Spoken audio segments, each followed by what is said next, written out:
welcome you to another live edition of the Sports Box, brought to you by our sponsor, Showcase Sports in Hammonton. Showcase Sports for the elite athlete. And by our friends over at CrowdPlay. Download the free CrowdPlay app today and check them out at www.crowdplayapp.com for details. Ladies and gentlemen, it's showtime.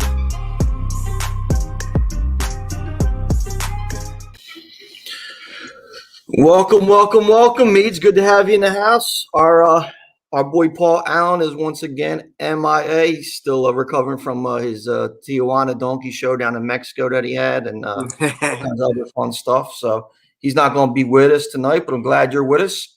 We got a lot of fun stuff to go over tonight. How you been, bud? Good, man. Very good. Living life. So that's been treating you well. You making some money? What do we got going on? Yes, sir. Staying alive during COVID. What are you sipping on tonight, man? A little whiskey and ginger. As you can see, I got the monster. Okay. Trying to stay awake a little bit. I had a rough day in physical therapy today, but slow but sure, baby steps, bud. On the road to recovery, right? Absolutely, and that's that's one of the biggest things. So we're all good there. So it's so we got a lot of fun stuff going on in the NBA. I mean, one of the most insignificant but one of the most often talked about aspects is the All-Star. So the All-Star game was released. The second part of the schedule was released today as well. I liked how the NBA did that with being able to do one half of the schedule. Kind of foresight was pretty good to see that. So so we're gonna get in that. We're gonna get into the All-Star rosters. Sixers last night got off the hump. Finally, although Embiid didn't have a great game, he was able to. The Sixers were able to pull out a win, so which is always nice. So we're gonna get into it. We got some questions, a lot of All-Star news and stuff like that, which is always fun. So what do you think? Let's go right off the door. What do you think about the All-Star selections? And who was your favorite? And what do you think about this year's crop of All-Stars? I mean, it's the usual. You see the usual names up there. I mean, there's so many good players out there, and unfortunately, a couple guys. Our boy Ben made it, so that's good. Absolutely. But yeah, I mean, as far as not getting in, I mean, I see Tobias. Let's talk about the guys who got in first, right? So we got the starters up now. So we got our boy Giannis, we got our boy Steph, Luka, Jokic. I mean, there's no debate that these guys deserve, right? Everybody deserved to win. Absolutely, to get in, right? Yeah. Kyrie. I mean, so I think the starting 10 is legit. I think LeBron has the first pick, if I'm not mistaken, as a starter. So I'm not sure who he's going to go with first. I think it's going to be Steph. But so I'm pretty certain of that. Now we look at the reserves. Okay, so we got the reserves coming up. We got some. Everybody. Here's the thing. Everybody wants to complain about the snubs. They don't want to talk about who actually made the team. They're going to talk about the stubs. But we do have a Ben Simmons question over here, getting over Trey and a couple other players. Absolutely, Ben Simmons deserves over Trey Young.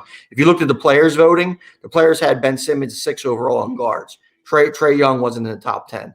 The players don't really respect Trey Young's game right now. He's all one way, although he has changed it up a little bit. Give him some credit like that. But right now, when you're talking about winning basketball and All-Star, Trey Young isn't getting over Ben Simmons. I mean, the disrespect Ben Simmons is my boy Mike Gill from ESPN. He had a long talk about Ben Simmons and what he actually impacts the game, and he had a really great system, really great there. But we also had the reserves coming up here too. So this is where all the controversy comes, right? So it was.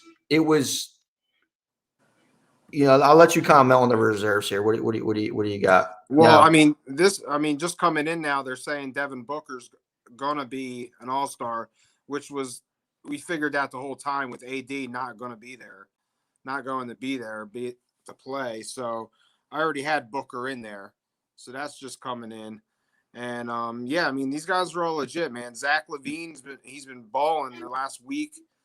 As is Ben Simmons, like you said, he impacts the game. The way he impacts the game is like no other. So, I mean, yeah, these are all legit. My boy Zion having a great year. I called that earlier. So yeah, I mean, these guys are all legit. Julius Randle, a surprise, but he's a legit all-star this year. He's balling out, and the Knicks are, you know, they're in it. They're playing well.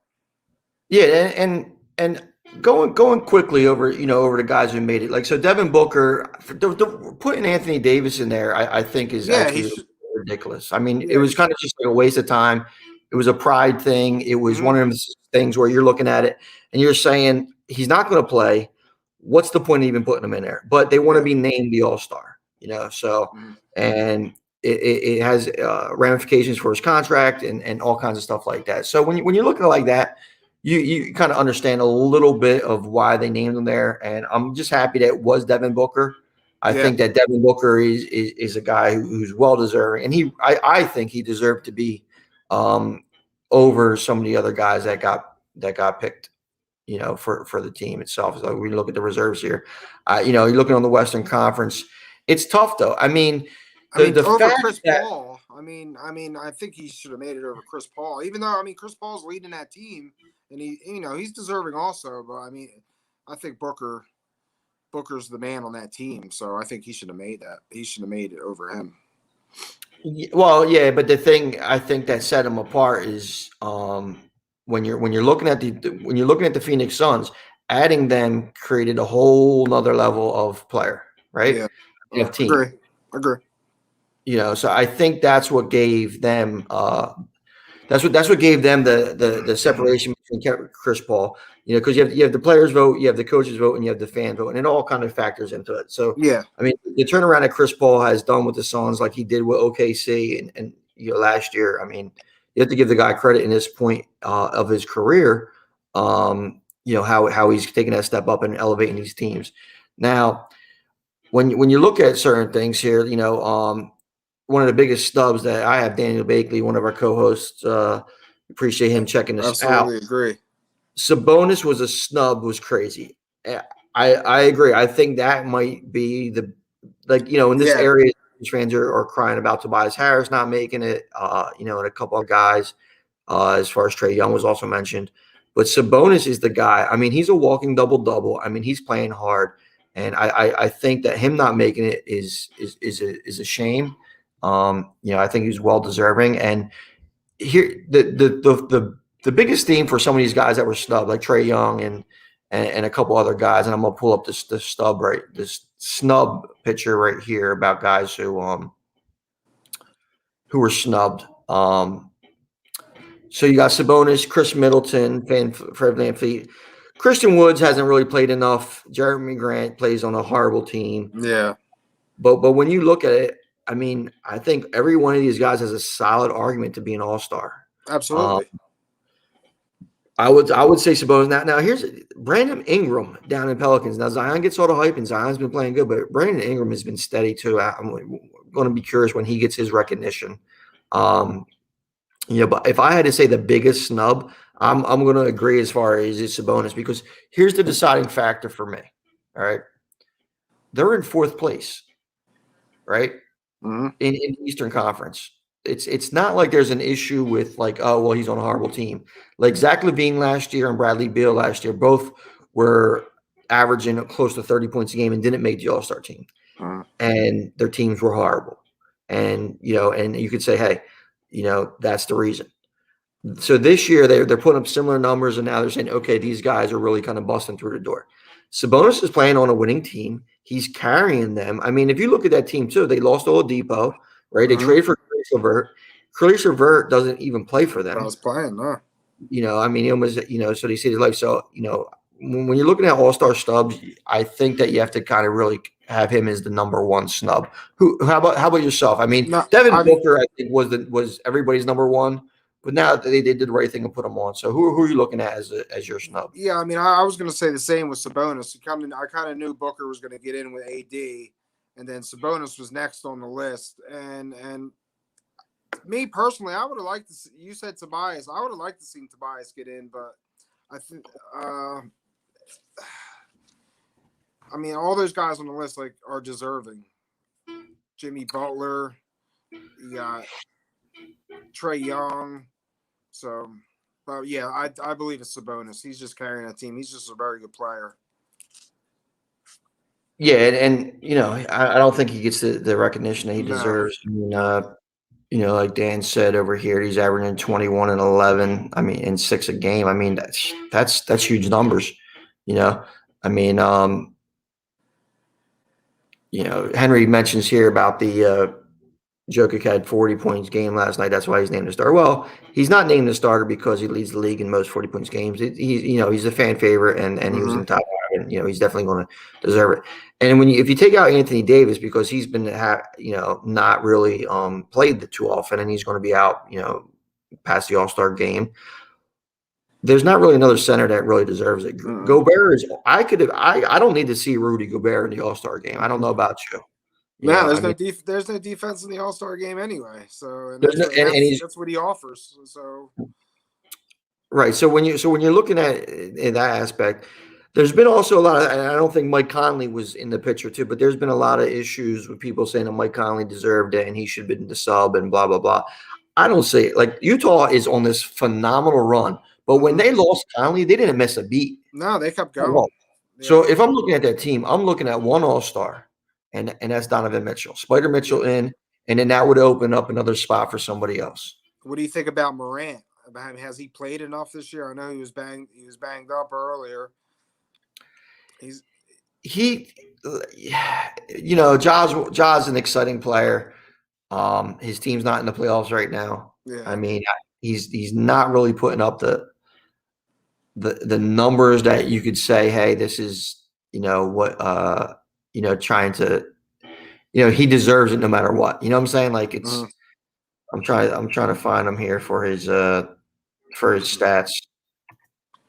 But right now he's an exciting player. He's averaging 19 a game. I mean, that's not getting you in the All-Star unless you're really taking, 20% from 3, 7 assists per game. He's still a year or two away. It's a tough decision to put these young guards, and that's what it is too. Like if you see how long some of these guys took, like remember Dame Lillard took a while to break through that. Mm-hmm. So it's like it's not easy to kind of get through there. So we'll add this little scroller. So you guys, questions, comments, or anything like that, bring them to us. Going back to the All-Star, right? You had our boy LeBron and our boy KD's picking. Who's your number one pick if you're LeBron? Who are you putting next to LeBron? Like who do you want? I want to see him pick Kyrie. That'd be great. I don't think that's going to happen. No, but that'd be great, wouldn't it? Just to do it. You got to go with Curry. I mean, he's an All-Star game favorite. He's going to be shooting it from all over the place. I think him and LeBron are great on the team. They complement each other. So I would if I'm LeBron, I'm going Steph. So then does KD go Giannis, or does he go with his boy Kyrie, or what do you think KD would be doing? Maybe I don't think he'll switch it up. But Giannis and him, who else was on there? What was the other? Who were the other guys on that squad? It was Beal. On the East? Yeah. No. So yeah, Beal. So you have Beal, Joel, and Kyrie. But they can pick whoever they want. Yeah. I'm picking Joel. I'm picking the MVP right now. I mean, if there's anything built for an All-Star game, it's how Giannis plays. I mean, he could run up and down the court. He could rebound like a madman. He's going to jump out the dunk. I mean, he's really going to put on a show. And this is a weird starting 10 in the All-Star game, and here's why. There's not many high flyers in this game. you have after like if you look Steph, Luka, shooters. Joker, and Kawhi.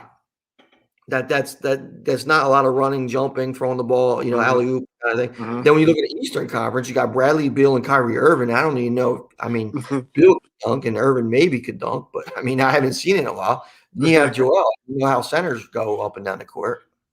I mean, does Joel or does Joel make an impact in this game? Does Joker make an impact in this game? I think Joel can. I mean, he loves he loves the shine. He loves the attention, and I think he could show out in this game like he's been showing out all year. I mean, he's going to want to keep that momentum going. He's on a roll right now. Right now, he's the MVP in my mind. Right now, as of today.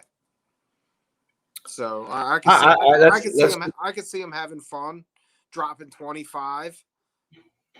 Who's guarding him? He's definitely going to have fun. That's for sure. Yeah, he loves it. He loves it. He'll be soaking it up.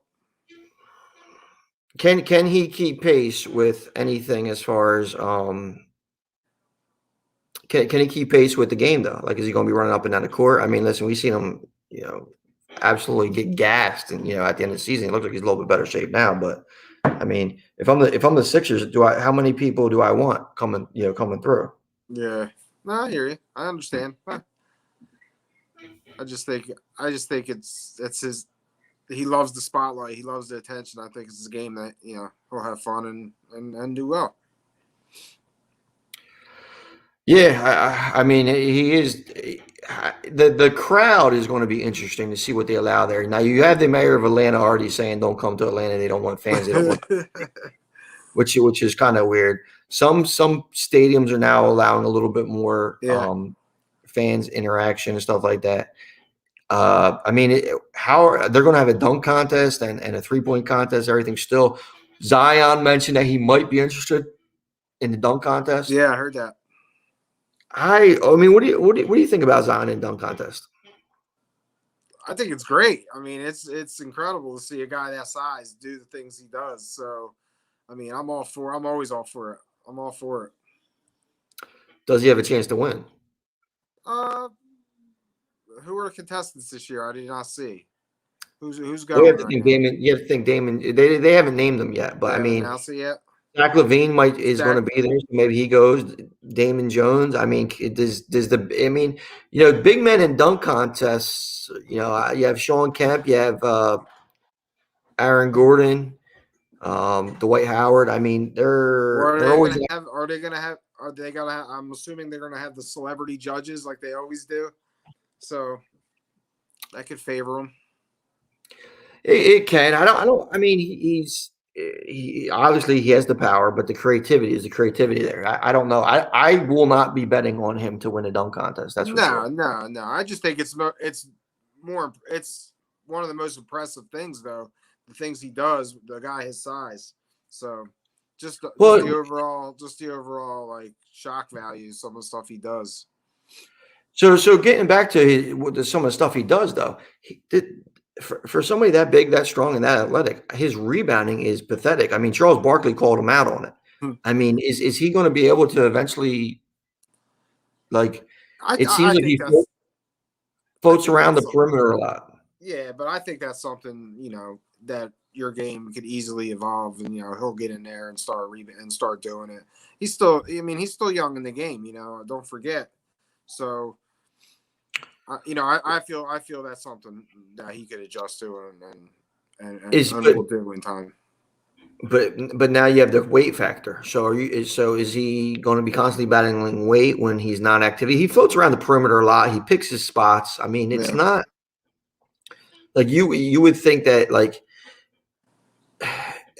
physically he reminds me a lot of Larry Johnson, grandmama. Yeah, I kind of expected what his game was going to be right here. Like, more rebounding, I agree, but I kind of expected like the power game, and just getting balls around the hoop and because he's got such good hands, snatching balls, scoring. So it's kind of what I expected. Yeah, I think that team is going to go as far as Brandon Ingram go, though. Lonzo Ball has also been playing very well. I agree. mean, when you're looking at the standings right now, let me try to pull them up here. So when you're looking at the standings, they're where are they at right And now? I like Van Gundy. I think he's a coach that over time, the more he's with them, the better they'll get. I think he's a good coach. I thought that was a good hire. So well, the problem is though they're 13 and 17. They've just won the game the other night, but I mean, are we looking at Brandon Ingram, Zion Williamson, Lonzo Ball? I mean, if a few years ago, I mean, Lonzo Ball was one of the most hyped players. Then then you have Zion Williamson that comes in, who had an immense hype. He's dunking on every freaking kid in South Carolina. I mean, both of these guys are extremely hyped up, and now they're on the same team. And then you had Brandon Ingram. Are they more hyped than actually a good basketball team, or I mean, we bury Ben Simmons because of at times people bury Ben Simmons because of some of the things he doesn't do. I mean, is Zion and Lonzo and these guys getting a pass for not winning? It's a good point. I still believe there's growth there for them with, like I said, with the new coach. And I think if they surround them with a better bench with players around them, I think those three are a nice core and something you could build on, at least to be potential play in the playoffs every year. It's just in the West, man. It's tough in the West, man. It really is. Well, I mean, I mean, it's the balance is kind of shifted back with the way the Brooklyn Nets are now taking over things. I mean, Houston is in the factor. I mean, there's it's been you have a team like the Spurs that kind of came out of nowhere. You have Golden State that was one of the worst teams last year. Now they have 17 wins and that's without Klay Thompson. So yeah, you have the Mavericks are a 500 team. Luka had that big shot last night, but I mean, I think there are plenty of opportunities for teams like Memphis and the Pelicans and the Kings, a younger core to kind of step up. I mean, come on, the Pelicans have 13 wins. They're 13 and 17. Yeah, the Washington is 11 and 18. Magic is 13 and 19. Atlanta is 13 and 18. I mean, these aren't good teams. The Pelicans are right there with them. Yeah. I mean, I'm excited for the young core, but how long is that young core, are they still considered a young core? Because, I mean, Brandon Ingram, Ben Simmons came out the same class, Yeah, and Zoe's been around. Well, yeah, that's what I'm saying. I mean, he's been traded, and it takes a while for them to gel. Now they got rid of Drew Holiday and stuff like that. So I believe in Stan Van Gundy, but there has to be a time where these guys start to develop. And Zion's playing good; he's the all-star. But when do the other guys come on? JJ Redick wants to get out of there. Of course he does. Yeah.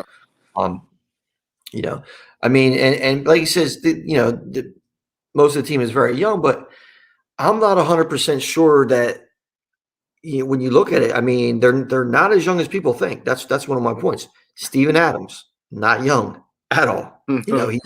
He's out right now, but he's been there for and like Lonzo and Ingram. I think they've been they're now where they should be established enough.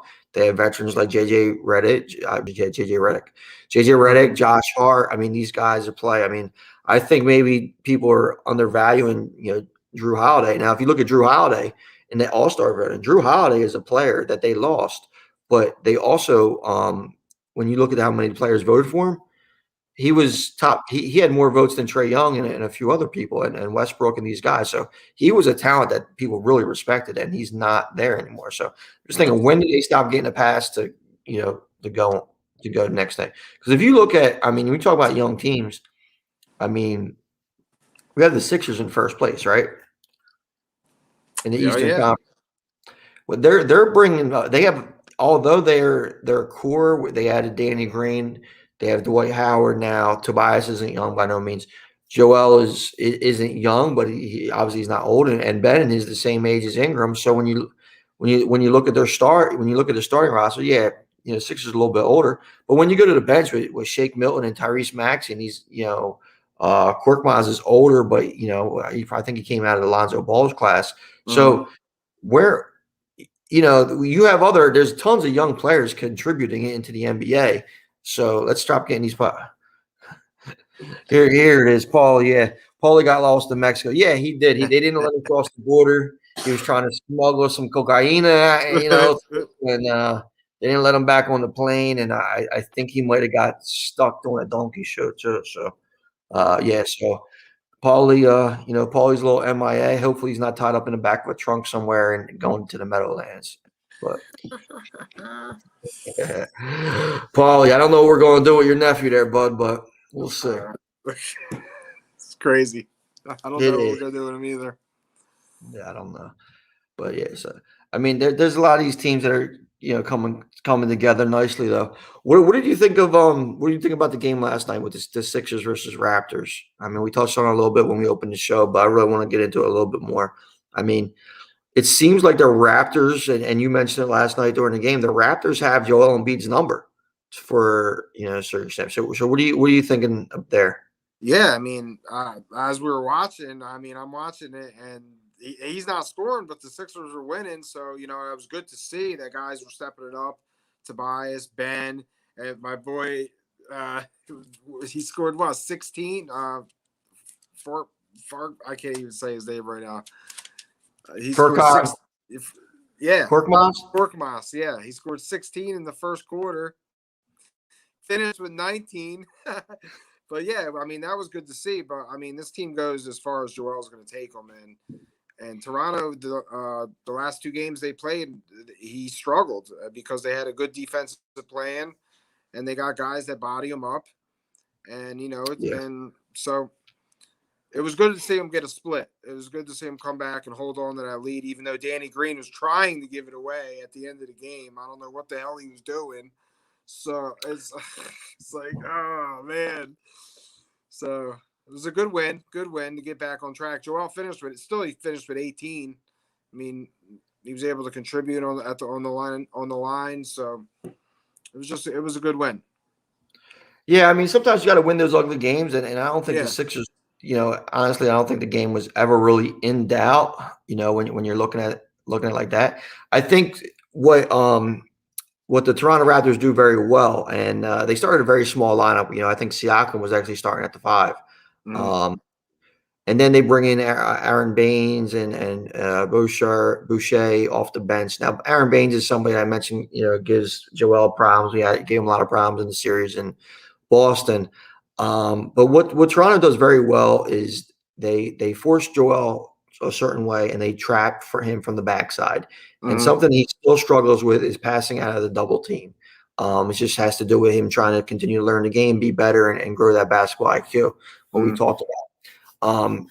That's kind of like the blueprint of how you're going to beat the Sixers.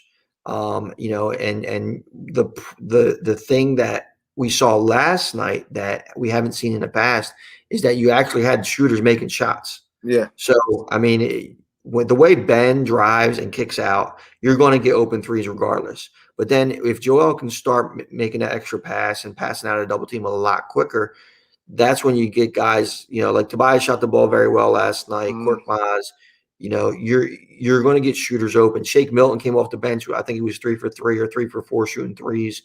That's the kind of performances that you're going to need come playoffs. Yeah, absolutely.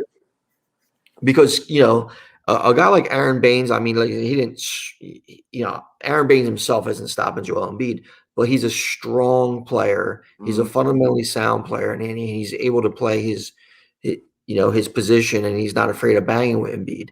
And then you add that, and then you come and bring the double team, and they have length, like Siakam and these guys they have good length in the team, and clogs up the passing lanes, and the last 2 games too. Listen, Joel just flat out he hasn't shot the ball well.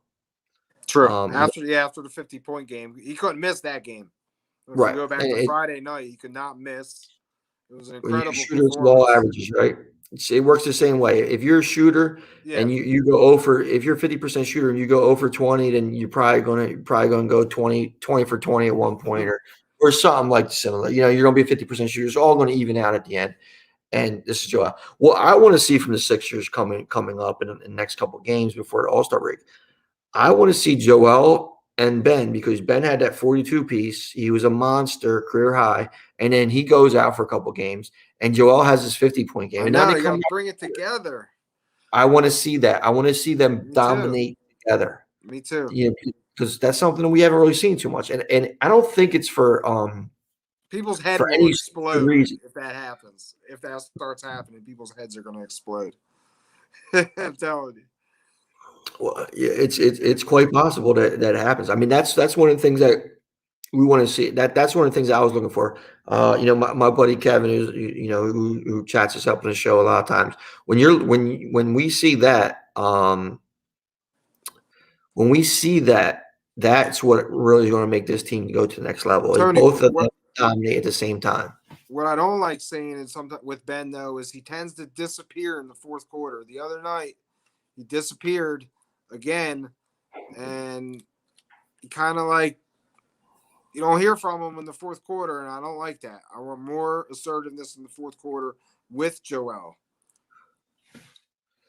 That's what I'm saying. I agree. That's why I want to see them both kind of take over, dominate. The one thing Ben has been doing great, and including in the fourth quarter, is just foul shooting. Last few games, he's 5%. I mean, if he could do that, then that just takes everything up.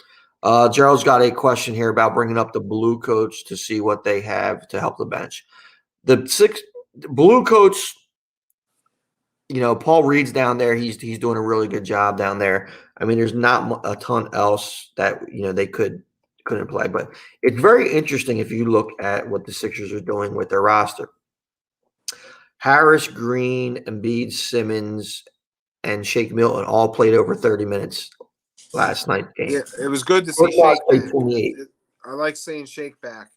Right. Oh yeah. I mean, he really helps the bench a lot, especially when he's shooting the ball from three well. So last night, I'm sorry, he's 3 for 6. But then Mike Scott, Howard, and Thibault, and then Isaiah Joe played 4 minutes, but he only played 10 guys and really 9 guys because Joe only had 4 minutes in limited duty. But Ferguson didn't play, Maxey didn't play at all, Bradley didn't play. So I don't know if Doc Rivers is going to bring up somebody to give him more minutes. It looks like he's trying to kind of put his minutes to good use for his starters. Yeah. It's coming. Kyle Lowry's name keeps coming up around here, and so that's a name that keeps popping up. And I really wouldn't mind saying it, Tony. I think he's someone who could create a shot, not afraid of the moment, and I think that's someone we could easily need. We really need on this team. I just don't like him. I know how I feel about him. Kyle Lowry has been that antagonistic player for a long time. I think he's come up time and time again small. So he did have a good game in the finals, but before that and recently he's just, I don't know if he's going to accept his role, So here's the thing too, like why is Toronto so eager to get rid of him? Him and Van Vliet have played together well in the past. So why are they trying to get rid of him? OG Anunoby has stepped up well, Siakam. I mean, why would the Toronto Raptors right now are projected playoff team. So why are you looking to get rid of somebody so eagerly when you have Kyle Lowry and all the Sixers fans? Oh, we want him. Well, Toronto's trying to get rid of him. There has to be a reason why they're trying to get rid of him. Yeah, I mean, I keep hearing his name coming up around here on the radio, and it's Kyle Lowry, and I don't know. Right. Possibility. It's a possibility. Nova Kid. I mean, I'm hearing Daryl Morey is all over the phones trying to get deals. I mean, we've been hearing that since he's become the GM. And what Daryl Morey wants to do, he wants to tinker. I don't know what we are going to give up though. Obviously, you don't want to give up anybody in the starting core, the core four. You wouldn't give up. You wouldn't give up Curry or Green for a player a step above. I don't. Well, Green is expendable. I mean, that's one of the people, and you have to make the salaries work. So it might have to be Green trying to go there because of his salary, and he has a 1-year deal. And I think Lowry's at the end of his deal as well. I mean, Seth Curry when he's on. I mean, he's one of the best shooters in the league. I mean, it's him and his brother, really. Yeah. When you're looking at it, the problem is he doesn't do much else, but it's still not an asset that I think he just fits too perfectly with Ben, and he fits too perfectly with everybody else. So he's somebody I definitely want to keep. Now, I don't have a problem moving him to the bench and putting Kyle Lowry in his spot. But when you're looking at it, what else do the Sixers have? I mean, and why would the Raptors want Seth Curry and Danny Green? Yeah. It would have to be. I mean, it's very easy from our side to say, "Oh, well, we'll give him this guy, and this guy, and this guy." I'm not ready to pull the plug on Tyrese Maxey yet. I haven't seen enough of him. I think he has some talent, because I don't know if bringing Kyle Lowry in is worth risking the future. Now, if you could, and where did they have the room for him? So. The trade market is definitely going to be interesting. Talking about Andre Drummond to the Lakers or Andre Drummond to the Nets or something like that. There's some other guys that the trade rumors are kind of swirling. But our boy Mike G is in the house. Mike Galetta, thanks for joining us, bud. He asked, do you feel the Lakers are struggling badly without AD? Well, like I had to point out to one of our other co-hosts in our group chat today, feel is an opinion. It's factual that they're struggling badly without AD. They lost 3 games in a row. Not scoring much. Not scoring much. Yeah, and it's not unusual. I mean, they lost to overtime the other night, and let's and this is probably why Paul. I figured it out why Paul's not here, because LeBron choked at the line the other night against him. Right. And he's shooting air balls from half court. Yeah, so LeBron choked, and so they lost the game against the Wizards in overtime where LeBron choked. They lost to Miami and they lost to Brooklyn. All right, so losing to Miami and Brooklyn, that's not the worst thing in the world. But when you kind of break it down, and the Lakers play. They go at Utah tonight at 10 o'clock, which isn't going to be getting any easier. But we kind of mentioned it last week when we got the news that he was hurt, right? When AD was hurt, it was like kind of like the regular season for the Lakers is now in question. And LeBron is taking it upon himself, and I'll give him credit about, hey, we're not doing any of this load management crap, because they also have Dennis Schroeder out too.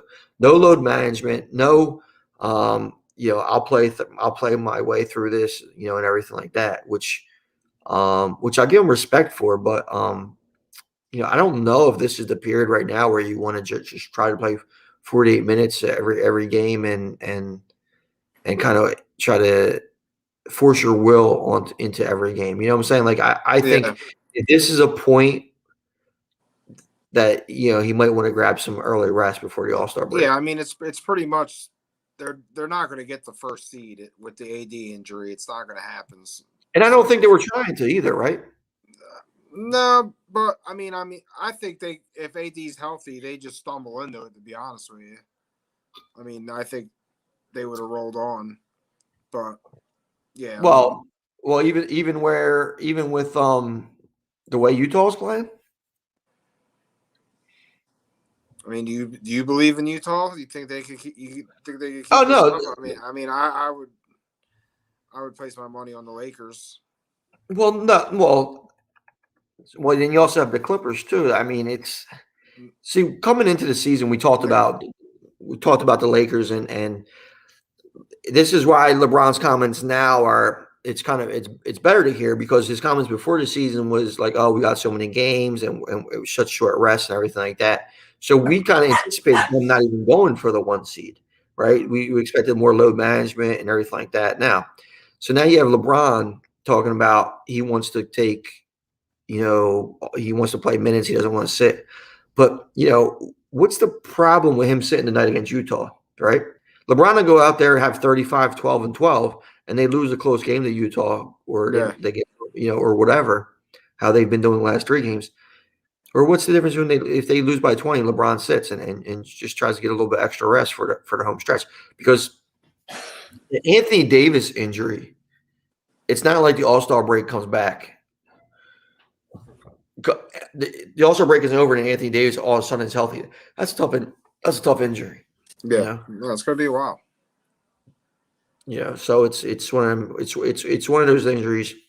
You know, go ahead and ask this, and I don't know. You know, I don't understand this question. I don't know why out of all the All-Stars picked, why Ben Simmons is selected as a good All-Star. Absolutely, he's third-time All-Star. He's much more deserving than probably 70% of the people that were there. I mean, I could see. I mean, he's a no doubt All-Star in my mind.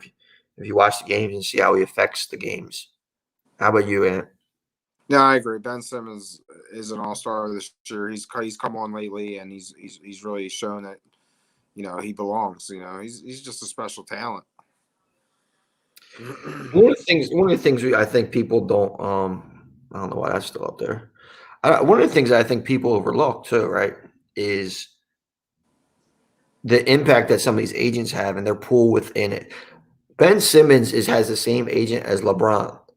Ben Simmons is LeBron's boy. Remember a couple years ago when Giannis picked him, he was like, "No, I want him." You know, it was like a big thing, right? There's a reason why NBA players love Ben Simmons and why he was the sixth most picked guard in there. I mean, when you ball, you know who could play ball. I mean, Trae Young goes around there and chucks up 3-pointers. Okay, cool. Even like guys like Levin and Beal, they took them a while because they played no defense. They just go out there and score. They don't care about winning. Russell Westbrook, a guy who he was playing up great numbers, he's not an all-star. That's why these guys actually know who's the all-star. What shifting for tonight? I mean, we got some pretty good games coming on. What are you on tonight? Tonight, I mean, we're talking about LeBron. I mean, LeBron has a strong possibility of a triple-double tonight. I think I saw it at like plus 500, plus 550. LeBron triple-double tonight. I could see him trying to show out against the Jazz, trying to lift the Lakers over the Jazz tonight, who are 9.5-point favorites. So I actually I like the Lakers with the points tonight. Lakers with the points. That's a bold pick there, and yeah, I'm gonna take the Lakers plus 9. I'm gonna go with LeBron, and we're gonna see a LeBron triple-double. Maybe. LeBron triple-double. What? Listen, I have a little triple-double parlay myself too.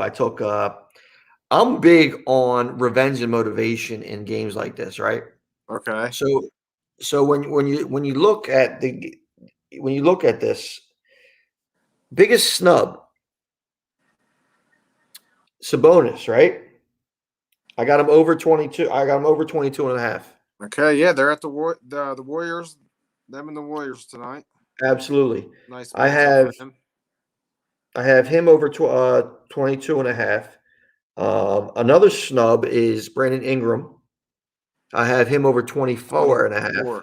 Yes, I saw that.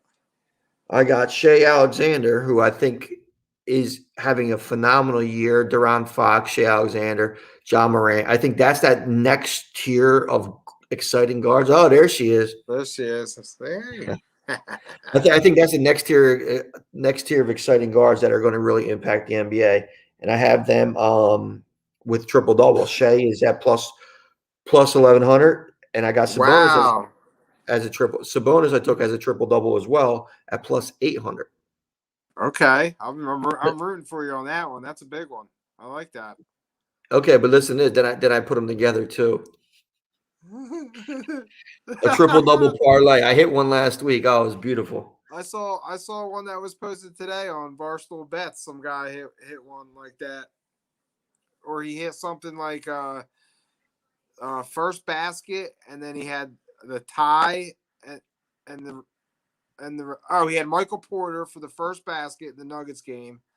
Then he had the tie and the Nuggets, and it hit $15 was like 5 G's. Wow. That's that's crazy. That That they tie, listen, that they're the tie, dream parlays. half I a game mean, tie is insane at halftime. yeah. Oh yeah, that's. I think I did see that one now. Yeah. Um.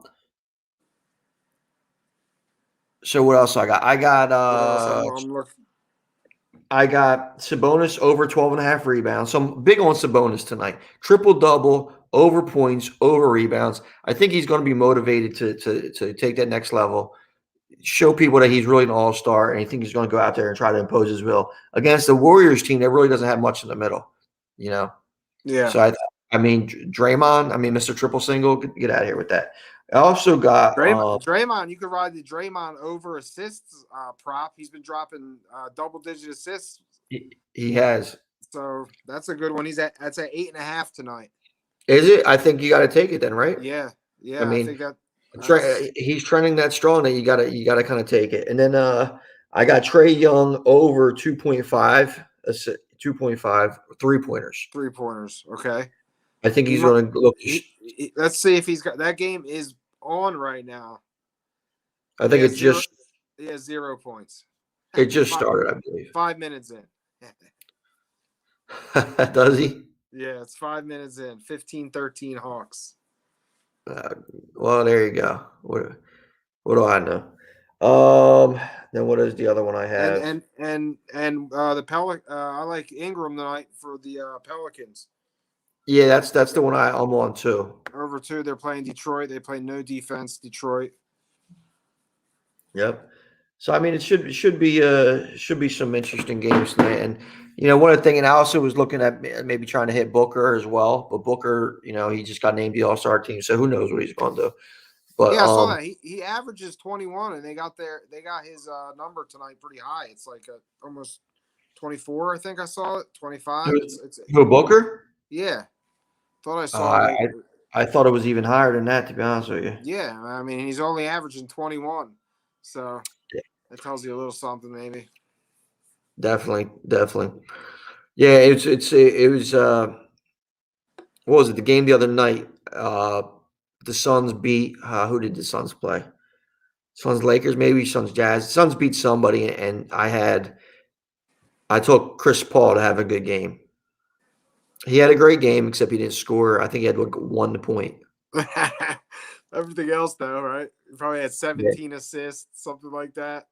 And last night, I also hit Trey Young being the All-Star snub. I figured he would go out with, get that All-Star snub point. I had him over 28.5. You know what he had, right? 28. Of course. Hook on player props, they get you all the time, man. So yeah, it was a tough one, but I had a good night because I hit all my games, which is good. So I had a 3-team parlay and I hit all my games single. So I was on 3 games, which was nice too. I hope everyone's listening, man. I hope everyone's taking Tony's bets. Guys out there listening, I hope you're listening. Yeah, well, I tell you, I got last Friday night. I did wonderful, right? Absolutely killed it. One of my best nights. But at the same time, I was getting as my bets are hitting. Mike Lynn's taking all your money. What's that? As you're winning, Mike Lynn's taking all your money. Oh, he don't take my money. He don't take my money. But I'm flopping top set. And I'm getting sucked out on, it's just infuriating, like I flop top set and then the turn's another a 4th spade or so, it's just yeah. Oh, and then of course it was a tough one. So right. So I'm taking my DraftKings money and transferring it to my Venmo account. But hey, it all works out, right? So that's how you gotta do. Anyway. So we're missing Paulie tonight. Always fun having Paulie around, but I don't know if he's ever going to be back. He might be maybe he might have fell in love. I mean, listen, I was giving him some advice. Yeah, I was getting him some advice with the ladies last week. So which actually I got a lot of comments about. My DMs are going up. Oh, okay. But they always do anyway. So But yeah, so maybe he's got to find a little senorita down there, and he's living life. But it's maybe he'll be back next week, and we'll see. Oh, there he is. Where is he? There he is, Mr. Mexico himself. There he is. What's up, Paulie? He fell in love with a senorita, and he's never coming back to America. He's just going. He's goes. I don't even know how to Paul. I don't even know how to say Paul in Mexican, but it's going to be one of them things where you're loving life. So we'll see. So maybe Paul will be back from his vacation next week. I'm sure he had a great time. Probably impregnated a bunch of little Pauls down there. So Pablo, there you go. Pablo Allen. So there's going to be some Pablo Allen Rodriguez's down in Mexico or Gonzalez. So I'm glad you guys had fun tonight. You want anything else to say, Ant? What do you? Nah, man. It's great. Right. Good show. Always fun. Again. Always fun. All right. Hopefully everybody's hitting their baskets and hitting their bets. I'll talk to you guys next week. We'll have some more fun. It'll be I think it's the day before the All-Star break. Okay. So last Wednesday's the last next action. So all right, for Anthony Amedio and myself, you and Paul Allen remotely in. You guys have a great one. See you guys. Good night.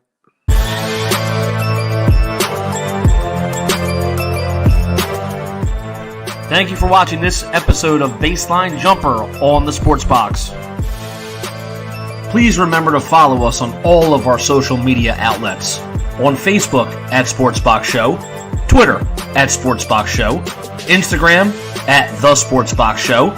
Find us on YouTube and join Outside the Box, our Facebook sports discussion group. The Sports Box is brought to you by our sponsor, Showcase Sports in Hammonton.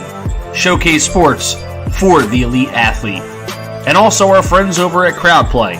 Download the free CrowdPlay app today and use promo code THEBOX at sign up for 10 free points. Thank you for joining us.